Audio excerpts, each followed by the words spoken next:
Slum sale is obviously you sell, that's a technical, a financial thing, you sell the business without assigning any values. If you have, again, need to sell externally to somebody, this is an option which one can sort of use. Now I'll start spending some time on these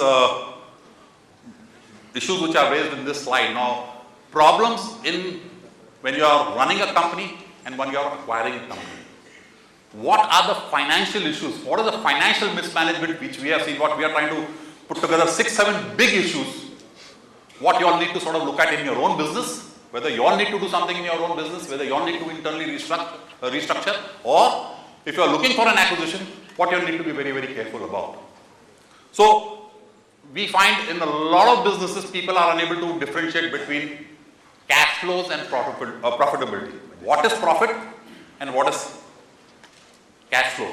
And believe in me, it's not just the small businesses. We have clients where they have CFOs 500 crore plus, and there are challenges. Multinational companies, their CFOs are not able to differentiate between profits and cash flow. And I'll give you a simple example.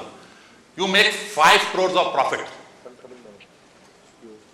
You're a profitable company doing good, 5 crores, 7 crores, 10 crores, or 1 crore, 2 crore, 3 crore, fantastic. Then we'll go into the balance sheet and we find for a 5 crore profitability company, you're consistently doing 4 crores of capex. Capex is capital expenditure. नया machine खरीद रहे हैं, you are upgrading existing machine, जो भी आप लोग regularly capex करते हैं. And आप लोग incremental working capital, debtors or inventory में. So a company which does 5 crore of profit, say average over 3 years, and spends 6 crores or 3 crores in capex and 3 crores in incremental working capital. It's 6 crore rupees. You are effectively having a negative cash flow of 1 crore every year. So we have seen multinational companies who we are advising, where their CEOs are projecting a particular model to the Indian promoters and say that, well, this is the growth.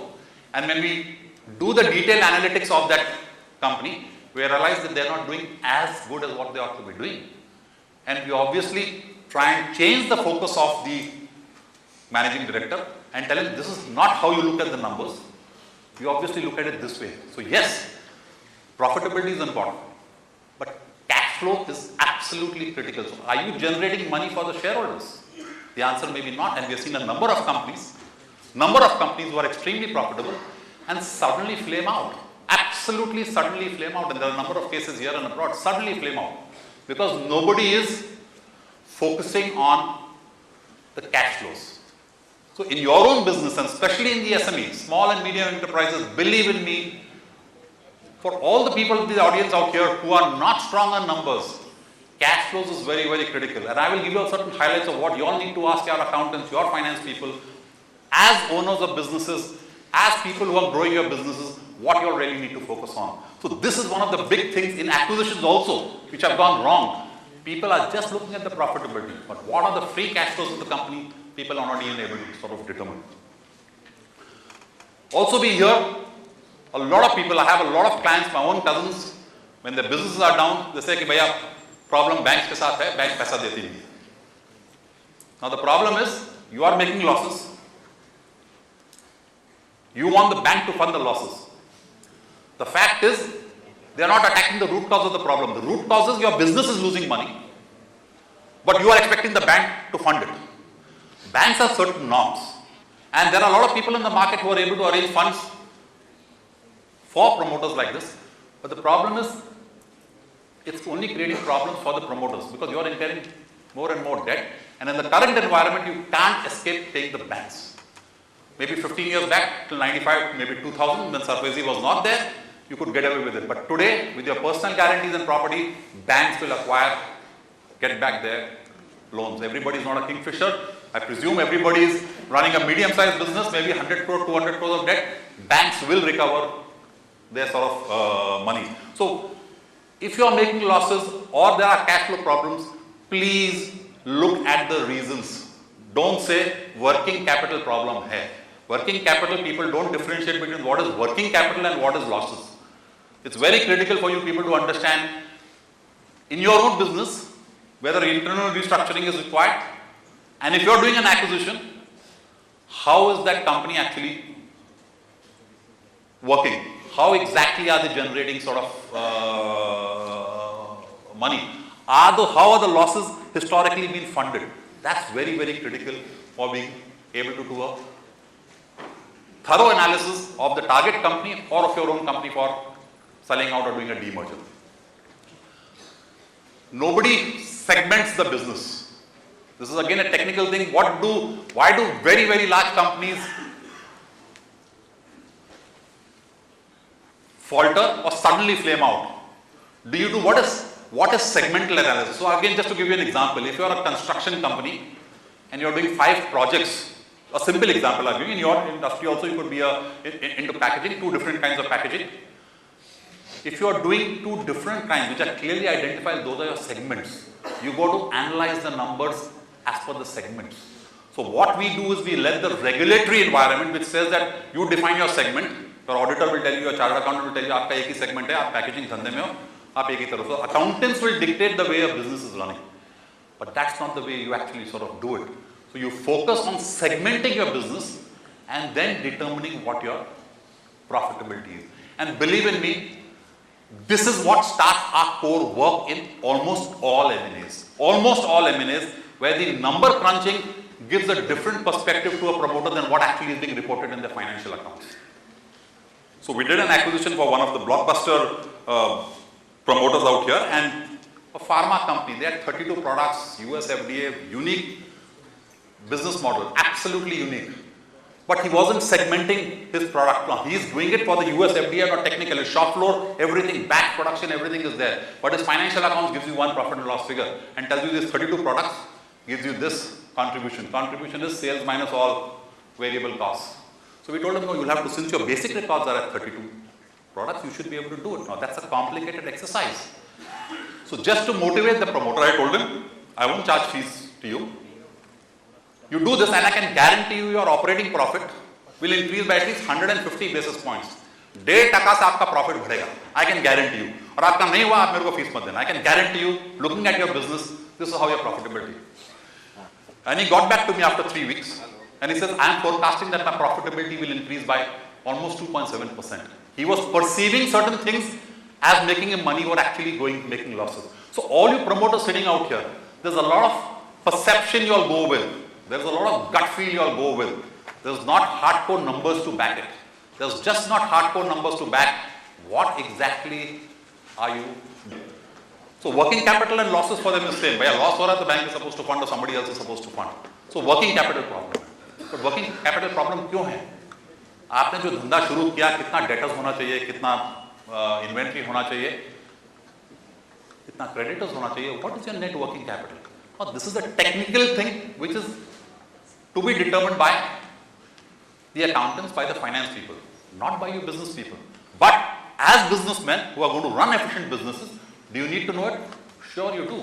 If you don't, then you have problems in your businesses. So if you will generally see, and this is not what I am saying, there is a senior professor at IIM Ahmedabad who I heard at a lecture, and his experience was that all promoters who are good at numbers, who focus on finance, are running in percentage terms. So 80% of those businesses are doing well versus people who don't focus on finance.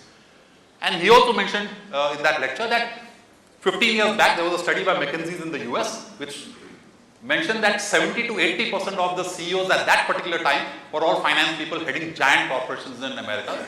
And McKinsey's concluded that it's not a very happy scenario for America because the number crunchers are running business when actually the technical people who are doing the technology, who are doing their stuff, who should be growing this sort of business. But what the conclusion was that you got to ultimately, for a promoter, आप धंधा कर रहे हो किसके लिए? पैसा कमाने के लिए. पैसा क्या कमा रहे हो? How is it to be determined? Do you know what you are actually earning? And I've seen a number of businesses, and not small businesses, I've seen pretty large businesses where they are unable to determine what is the profit, what is the cash flow. If I've made money, where is my money gone? If I've lost money, where is my money? So जो पड़ता system, Marwari लोग, गुजराती लोग, the sharpest business number crunchers, उनका go to a sharp business में बोलता है जो मैंने कमाया किधर मेरे को दिखना चाहिए, मेरा बैंक बैलेंस बढ़ गया, मैंने लोन कम कर दिया, क्या मेरा वर्किंग कैपिटल, मेरे को अकाउंटेंट में मैंने 5 करोड़ कमाया, मेरा 5 करोड़ दिखाओ किधर है, मैंने 2 करोड़ लॉस किया तो ये 2 करोड़ का लॉस मैंने कहाँ से किया. That's the simple mathematics which you, as owners you all need to understand. If your accountants are not able to give you this, you have a problem.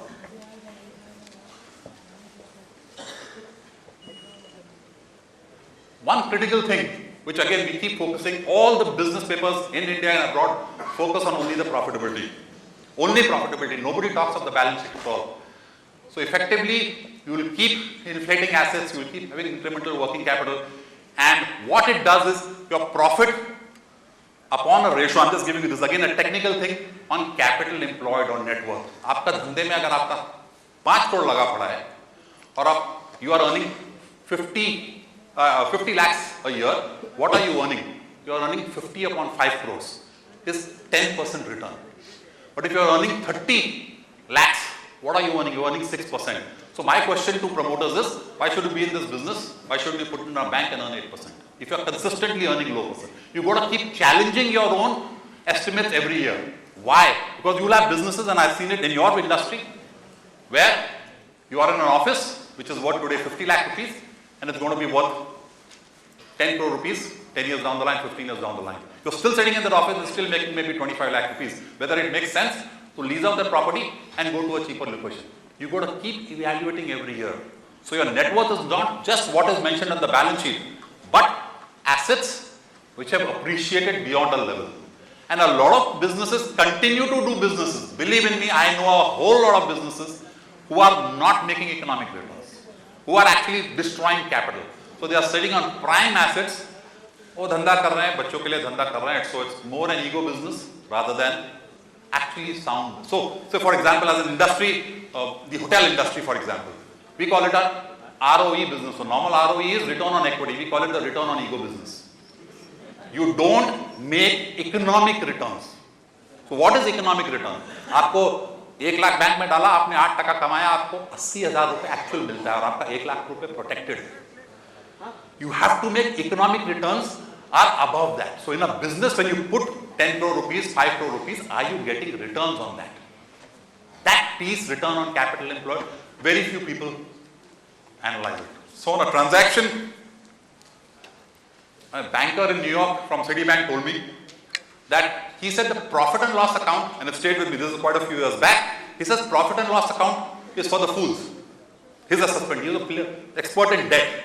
So he says profit and loss is for the fools. He and my peon will understand India में कि क्या इसका सब इसको एक बार बता दो कि ये profit है, he understand how to look at it.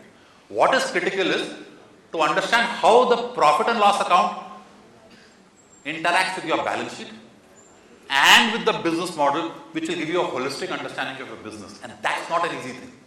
Believe in me, it's not an easy thing. So there you need expert advice to come to a conclusion whether you are running an efficient business. And that's the reason a lot of companies flame out, and some companies make huge amount of money by acquiring cheap assets. So that's a very, very critical piece which you people need to understand, and I'll take you through what in the next slide. And also the last point which we have seen is a lot of capex is done, which is just not justified. People are spending way before when they ought to spend. They keep spending because money is available, but the returns they're supposed to make on that is just not evaluated. So these are broadly out of maybe 30-40 transactions, the 5 or 6 major headlines which we have. There are a number of issues in every company, but the major issues, if you try and summarize, statistically one or the other will be applicable to almost, in my experience, 85-90% of the companies. One or the other will have a problem on these parameters, and I'm not talking of just 10, 20, 30, 40, 50 crore companies. We have even dealt with companies of 1,000 crore and 2,000 crore year and cross-border. So just to give you an example, on an acquisition in Canada, the largest pharma player in Canada, our client is looking to acquire a division, a demerger from there, an Indian client acquiring it. So there were 5 bidders for this. We were given 4 days to wrap up this transaction. We were 9 people in the team, only 2 finance, the company CFO and myself, and 9, it's a highly technical industry, and 7 technical people. The promoter, before we took the flight out to Toronto, just told me one thing: whatever the team says, please ensure that my model, whatever model you put, we have to take over 135 employees. And I said, no, we can't have 135 employees, we can only do 90 employees. So it was like a stalemate. The Indian client had already contacted the CEO of that company, and he was to join this Indian promoter. So he says it should not be very difficult to determine whether it should be 135 or 90.